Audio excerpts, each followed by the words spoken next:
My name is Einat Wilf. I was a member of parliament in Israel on behalf of the Labour Party with Ehud Barak. I worked with Yossi Beilin, the architect of the Oslo Accords, with Shimon Peres as Vice Prime Minister of Israel.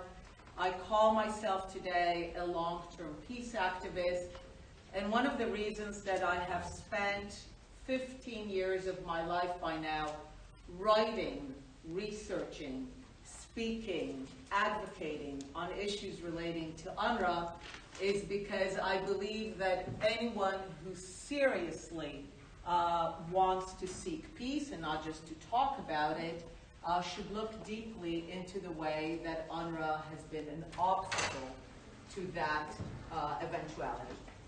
So I hope to make the compelling case that I have not wasted the last 15 years of my life by focusing on UNRWA, and I want to make the case that UNRWA is not some kind of fringe issue or a small aspect. If you want to understand the conflict, if you want to understand how we got here, and even more important, if you want to understand how we get out of here, how we get out of the conflict, how we move forward, UNRWA is the key. So first, a bit of history, because in the history, we understand pretty much everything. After the War of 1948, there are hundreds of thousands of refugees. That is not special, as I'm sure you know, certainly being in the United Nations. The 20th century is marked by the political transition from empires to states. We begin the 20th century when much of the world is divided between empires. We end the 20th century when much of the world is divided between states. That's why we have almost 200 in the United Nations. This process has been bloody. It involved 2 world wars, numerous regional wars, and civil wars. In the process of the transition from empires to states, tens of millions of people became refugees. Hindus and Muslims, Germans, Ukrainians, Poles, Bulgarians, Turks, Greeks, Jews. And as the process took place, the message to all these tens of millions of refugees is clear. It's tough, it's tragic, and you move on. This is why there are hundreds of millions of descendants, of many of whom you are, I'm sure, do not consider themselves refugees today. Except for one group, the Palestinians. Why is it? After the War of 1948, I will add in parentheses an entirely unnecessary war, because the Arabs, as you well know from the UN partition plan, could have said yes, had an Arab state living side by side in peace to a Jewish state. But they, they themselves said, it was more important for them that there should not be a Jewish state anywhere between the river and the sea than they should have an Arab state in part of it. So they go to a completely unnecessary war. It's a brutal 1.5-year long war, and in the course of that war, people become refugees. It's not special. The refugees are to be settled. The Jewish refugees are settled, of course, by Israel, and the Arab refugees are to be settled by a temporary mechanism. Now, it's not special at that time to have a temporary mechanism to settle refugees. Why? Because, again, it's understood that once the war is over, the refugees are settled, and settling refugees is how you end wars. So the idea is to create a temporary mechanism for 18 months, because the assumption is that 18 months should be enough time to settle several hundreds of thousands of Arab refugees in the places to which they fled or were expelled: the West Bank, Gaza, Jordan, Syria, and Lebanon. But the Arab refugees themselves refuse to settle. They attack the installations. They attack the staff. Why? Because they understand that if they are settled, then the war is over and the Jewish state gets to live. And that is unacceptable. They just waged a brutal year-and-a-half war so that there would not be a Jewish state. They waged a 30-year war before that against it, but especially a year-and-a-half. So they refused to settle. So what they do is they take this temporary mechanism and they do three things. The first is this temporary mechanism was going to be called UNRWAn, or UNRWAn. But they want it to be called UNRWA. They want the letters UN to be in it. Why? Because from their perspective, the UN is responsible for the fact that they are refugees. The fact that they just waged a completely unnecessary war, they completely do not consider it. The fact that the refugees are the consequences of that war, none of their business. In their telling, the UN created Israel. They always refused to grant the Jews agency. So the UN created Israel. The West created Israel. The UN is responsible. So they insist that this mechanism be called UNRWA, so that it be clear from the beginning that the UN is responsible for the fact that there are Arab refugees from the war. And this is an ideology that plagues us to the present. Abu Marzouk, a senior Hamas official, said in an interview a few months ago, when he was asked, why don't you let the people of Gaza use the tunnels for their protection? And he's like, what? The tunnels are for us. The people of Gaza, they're the responsibility of the UN. So he is still telling you, this is still fundamental to the ideology, that they are not responsible. It's the responsibility of the UN. So one, they want it to be called UNRWA. Two, they want to create a loophole. Why? Because during the 18 months when UNRWA is created as a temporary mechanism to settle the refugees, the UN creates the actual body for the refugees, the UN High Commissioner for Refugees, to implement the Refugee Convention. Now, according to the Refugee Convention is indeed in the spirit of settling refugees. So according to the Refugee Convention, there are three ways where one can no longer be a refugee. One is return. If you can return home, great, wonderful. But if not, the Refugee Convention does not prioritize repatriation and return. You can either be settled in place or get citizenship and protection of a third country. All of these are equally valid means of ending a refugee status. Now, the Arab refugees and their supporters in the Arab world, which were the ones who were pushing it through the UN, knew that if the Arabs would be settled according to the Refugee Convention, within a few years, there would be no more Arab refugees, which means that the war is over and the Jewish state gets to live, again, unacceptable. So they want a loophole. And the way they secure the loophole is that the UNHCR says that it will deal with all refugees in the world except those who have an agency. And now step 3 is to make sure that the agency never closes. Because the loophole, the fact that the Arab refugees are not subject to the Refugee Convention and to the international standards, depends on the fact that UNRWA should never close. And just so we have a sense of what it looks like when a temporary refugee agency actually does its job. You know, we don't always have alternative history in the world, but sometimes we do. So a bit after UNRWA is established, there is another temporary agency established for the war in Korea, and it's called UNRWA. The K is for Korea. In Korea, there are 3.1 million refugees, more than 4 times the number of Arab refugees. UNRWA settles all of them in 3 years with 1/3 of UNRWA's budget. No one returns home, and look at South Korea today. It could have been the Palestinians. It could have been the Arab world. South Korea was a wasteland in the early 50s, and look what they made of it.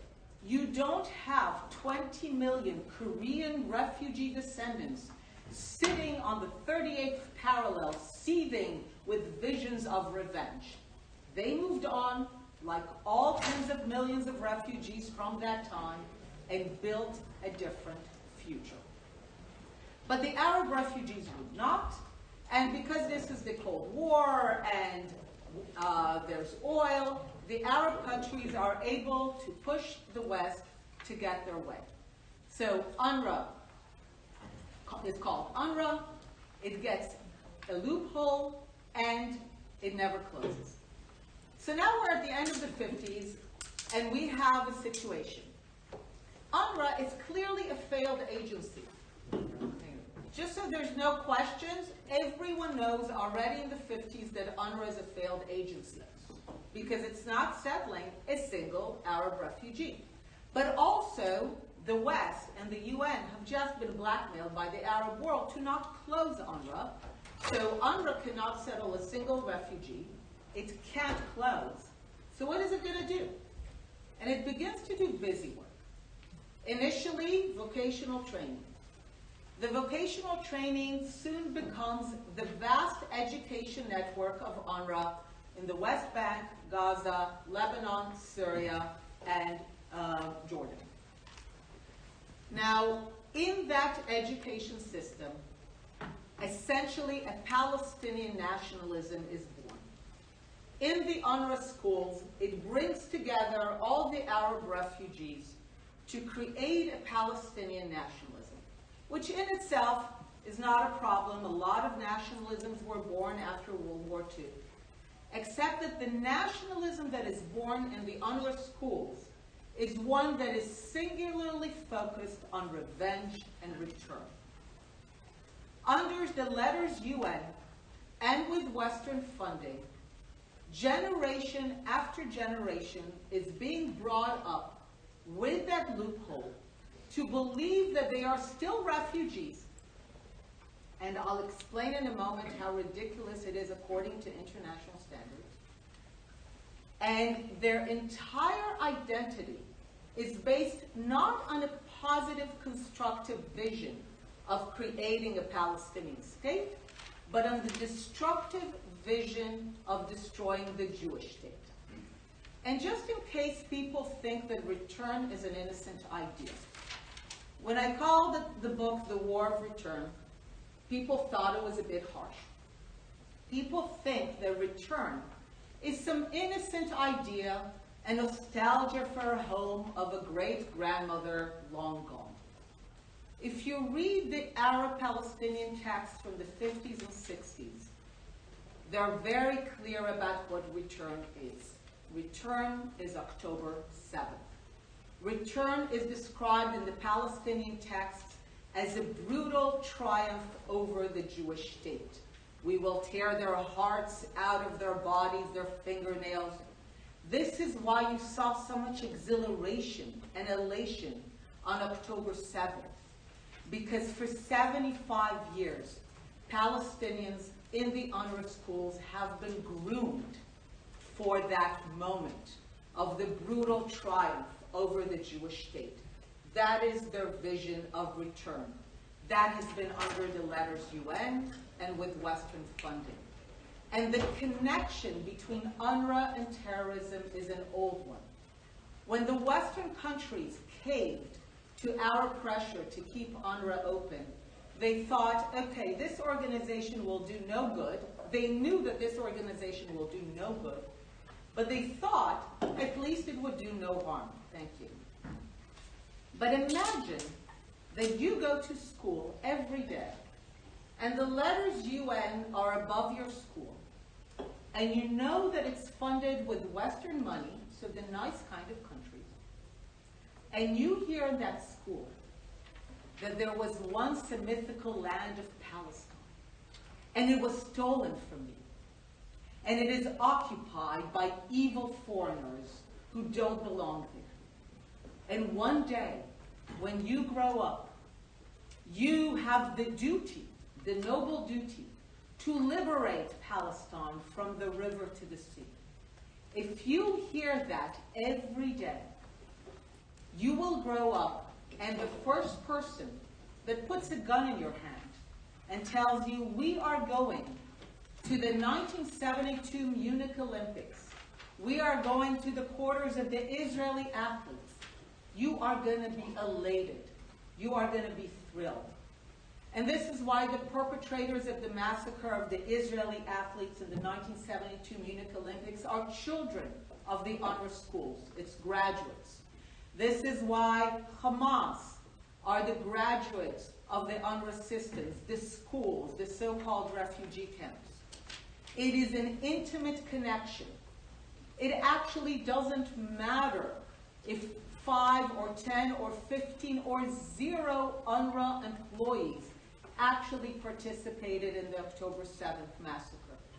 Because UNRWA is the ideological backbone that births, decade after decade, generation after generation, violent Palestinian organization committed to the idea of liberating Palestine. Will change nothing as long as UNRWA continues to serve as this ideological backbone that births terrorist organizations committed to the idea of return and revenge and no Jewish state.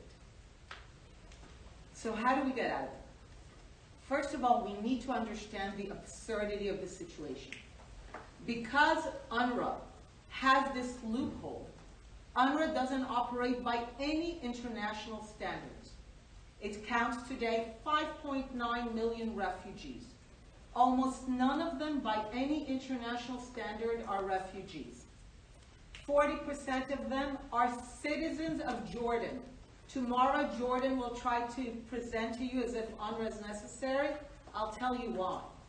Because Jordan was actually the one country that was willing to make peace with Israel after 1949.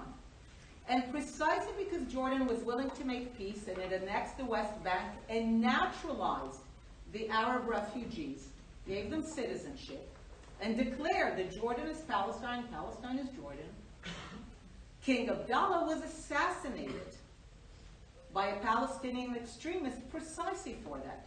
So ever since, the Jordanians are kind of very, very edgy on this issue of Palestinian refugees, because I understand the stability of their kingdom. But it's not for any real reason that has to do with the refugees themselves. So 40% of those registered by UNRWA as refugees are Jordanian citizens.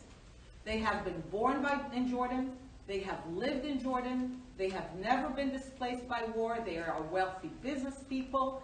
82% of those who are registered by UNRWA in Jordan as refugees, they don't live in the camps. They are wealthy business people. They travel. They're middle class, not what you think of as refugees. They're citizens with passports. Nowhere in the world are citizens of a country, born in that country, never displaced by war, refugees from another country in which they've never lived. It doesn't exist. Only the UNRWA loophole allows UNRWA to register more than 2 million Jordanian citizens as refugees from Palestine. This is how absurd it is. Another 40% live in the West Bank and Gaza. Whatever your political views, let's agree that the West Bank and Gaza are Palestine. Many of your countries recognize Palestine as a state. So let's agree that they live in Palestine. It means that by now we're into the 5th generation of people having been born in Palestine, living in Palestine, never displaced from Palestine, yet being registered by an agency that has the letters UN in it as refugees from Palestine. This is absurd unless you believe in Palestine from the river to the sea, which is exactly what the Palestinians and the refugees believe in. That's why they can be a 30-year-old middle-class lawyer living in Ramallah, and again, 75% of those registered as refugees living in the West Bank don't live in the camps. The camps, of course, are not camps. They're by now stable neighborhoods.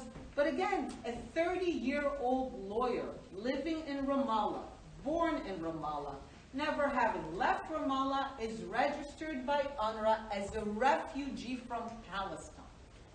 It makes no sense if you think Palestine should be part of the two-state solution, West Bank and Gaza, as I believe. It makes perfect sense if you want Palestine to be from the river to the sea. Another 20% are still registered in Syria and Lebanon. We know from recent data that at least 2/3 of them have left. Many of them have gotten citizenship of other countries. So much so that my favorite refugee is the American citizen, multimillionaire, father of supermodels Gigi and Bella Hadid. This is not exactly what you think of as a refugee. And yet UNRWA's loopholes is so absurd that it doesn't take anyone off their lists, even if they got citizenship of Canada, America, or Germany, as many of those who left Syria and Lebanon have achieved. So we are now down to about 200,000, 300,000 people living in Lebanon and Syria. 20,000, 30,000 of them are truly refugees in the sense that they crossed a border, left mandatory Palestine, displaced by war. Another 200,000, 300,000 of their descendants are properly known as stateless because, as the ambassador said, Syria and Lebanon discriminate against them by law and refuse to give them citizenship. That's it. That's 5% of the total inflated number that UNRWA claims. So the refugee issue is actually, in practice, a very small issue. 200,000, 300,000 stateless peoples is something that the UN High Commissioner for Refugees deals with all the time. Within a few years, it settles it. So the actual problem is minute, but the symbolic issue is huge. Because to the Palestinians, the idea of perpetual refugeehood as the code word for no Jewish state is the essence of who they are. So the only way we will ever get to peace is by removing this obstacle. Is if the Palestinians, 75 years too late, will finally get the memo that everybody else in the world got, and they were exempted from, of tough, tragic, and move on. The message that they need to get after 75 years is that you can live next to the Jewish state of Israel, but not instead of it. When you are a Jordanian citizen, when you live in the West Bank and Gaza, you are not a refugee from Palestine.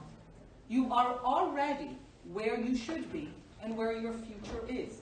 You can build your future in the West Bank and Gaza next to the Jewish state, but not in an eternal limbo waiting for this idea of violent, triumphant return when there is no Jewish state. And certainly the UN, and certainly not the West, will not continue to fund it. So then people ask me over the years, what will replace UNRWA? So first, when you begin to understand that UNRWA is the arsonist rather than the firefighter, you begin to understand how ridiculous this question is. Why would you want to replace the arsonist? Why?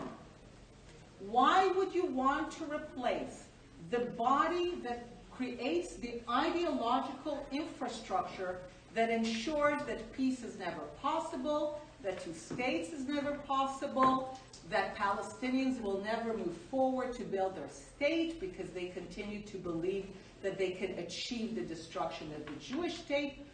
Why would you ever want to replace an arsonist? But if you want to talk about the practice, the answers are really simple.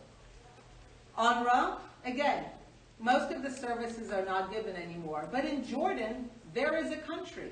People, the education system, the healthcare system, to be supplied by the government of Jordan. You want to give more money to Jordan? By all means, I support that. But no one in Jordan is a refugee from Palestine. Enough. I understand their desire to keep the lie because they think it's necessary to keep the Hashemite kingdom, but it's a lie. No one who's a citizen of Jordan is a refugee from Palestine. Enough. There's no reason for UNRWA to be there. In the West Bank, the Palestinian Authority, it's supposed to be the state in the making. Under what conditions does it make sense that in Ramallah you have a school of the Palestinian Authority and a school of UNRWA? What I call a school of Little Palestine and a school of from the river to the sea Palestine. What exactly is the message here? When officials of the PA, when the Pope comes to visit, when Prince William comes to visit, their itinerary says they're visiting Palestine, so properly a state. The first place they go to visit, they're taken by their hosts, is a refugee camp. Why is there a refugee camp? Many of them, again, they're not refugees, they're not camps, they're neighborhoods in Palestine. What's the message? Again, they know the message. The message is from the river to the sea. But to the extent that you don't want to fund this message anymore, then in the West Bank, the Palestinian Authority is responsible for schools and healthcare.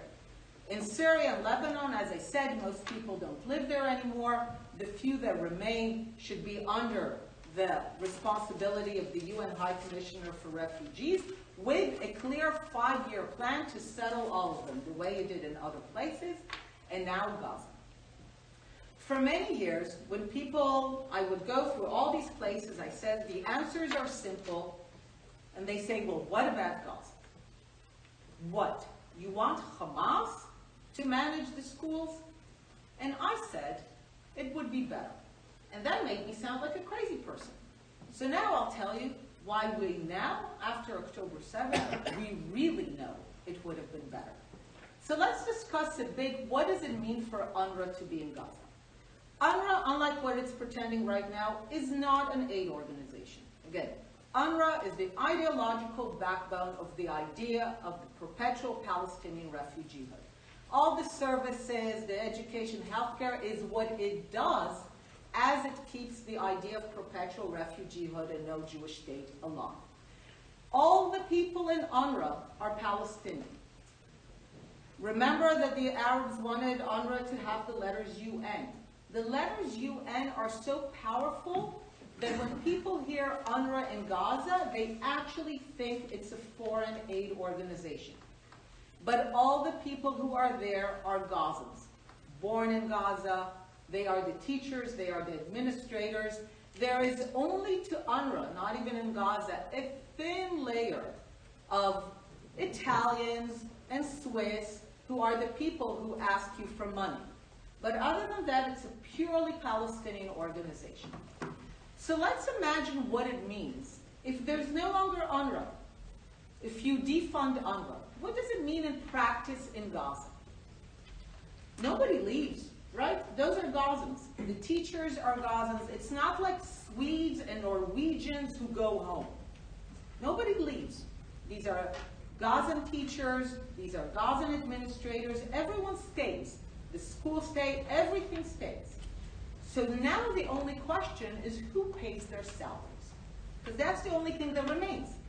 They are given the message finally that in living in Gaza, they are now refugees in Palestine, so they need to begin to build their future in Gaza.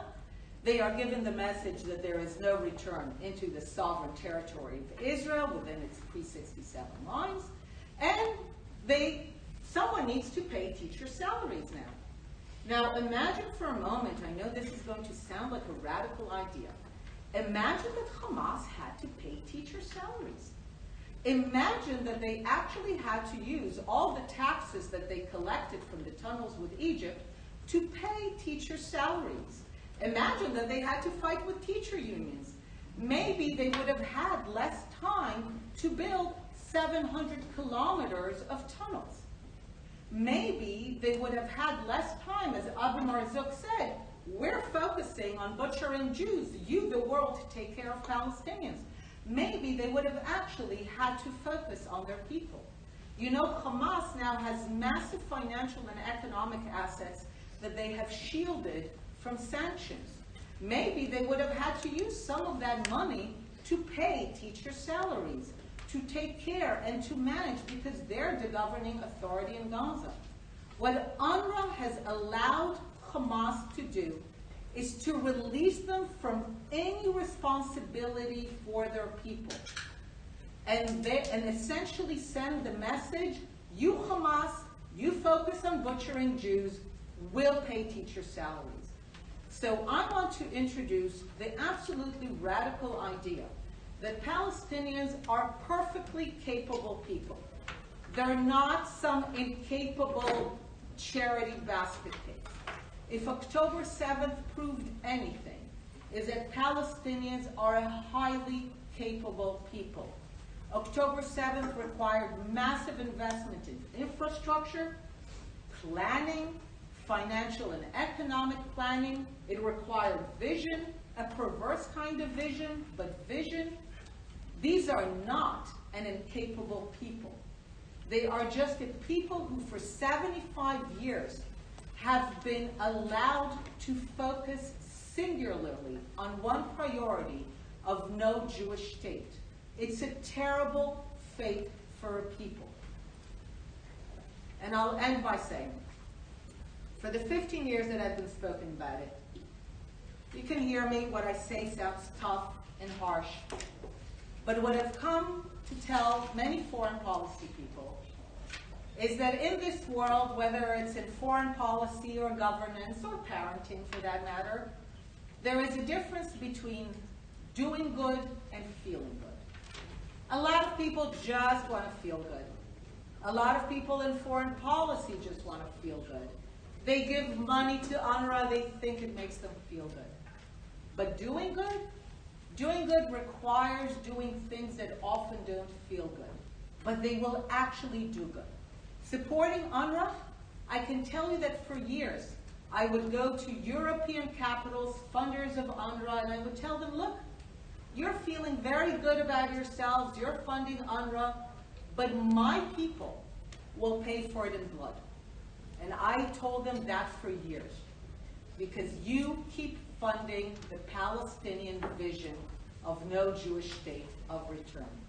And you feel good about funding UNRWA, but if you want to do good, doing good requires doing the things that don't feel good. Defund UNRWA and send the Palestinians the memo that the Germans got, and the Hindus and the Muslims and the Ukrainians and the Poles and the Turks and the Greeks, the memo they all got which allowed them to actually build their countries. It's tough, it's tragic, but you move on. That's how you create a better future. Thank you.